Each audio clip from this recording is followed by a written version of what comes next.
வணக்கம். இது பிராண்டி செய்திகள்.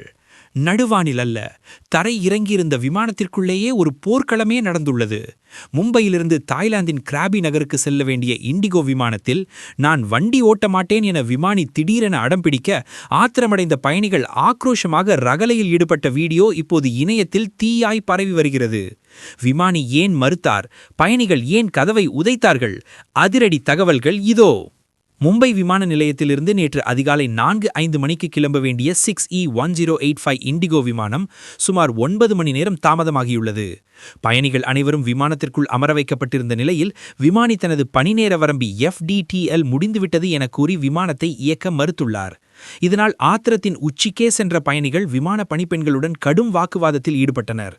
ஒரு பெண் பயணி ஏன் விமானி எலியைப் போல ஒளிந்து கொள்கிறார் என கத்த, மற்றொரு ஆண் பயணி ஆத்திரத்தில் விமானத்தின் கதவை காலால் எட்டி உதைத்துள்ளார்.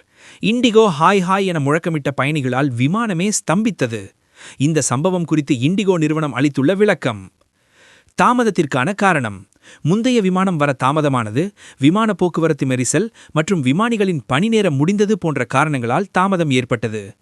அதிரடி நடவடிக்கை: விமானத்திற்குள் அநாகரிகமாக நடந்து கொண்ட 2 பயணிகளை இண்டிகோ நிறுவனம் கீழே இறக்கி பாதுகாப்பு அமைப்பிடம் ஒப்படைத்துள்ளது. உணவு மற்றும் வசதி: காத்திருந்த நேரத்தில் பயணிகளுக்கு தேவையான உணவுகள் மற்றும் சிற்றுண்டிகள் பலமுறை வழங்கப்பட்டதாக நிறுவனம் தெரிவித்துள்ளது. இறுதியாக மதியம் 1:21 மணிக்கு கிளம்பிய அந்த விமானம் கிராபி சென்றடைந்த போது மாலையாகிவிட்டது. பயணிகளின் ஆத்திரமும் விமானியின் பிடிவாதமும் இப்போது பெரும் விவாதத்தை கிளப்பிவிட்டது. விமானி செய்தது சரியா அல்லது பயணிகளின் ஆத்திரம் நியாயமானதா? உங்கள் கருத்தை கமெண்ட் செய்யுங்கள். இது குறித்த கூடுதல் அப்டேட்டுகளுக்கு தொடர்ந்து இணைந்திருங்கள். இது பிராண்டி செய்திகளுக்காக உங்கள் பிராண்டி யாஷ்.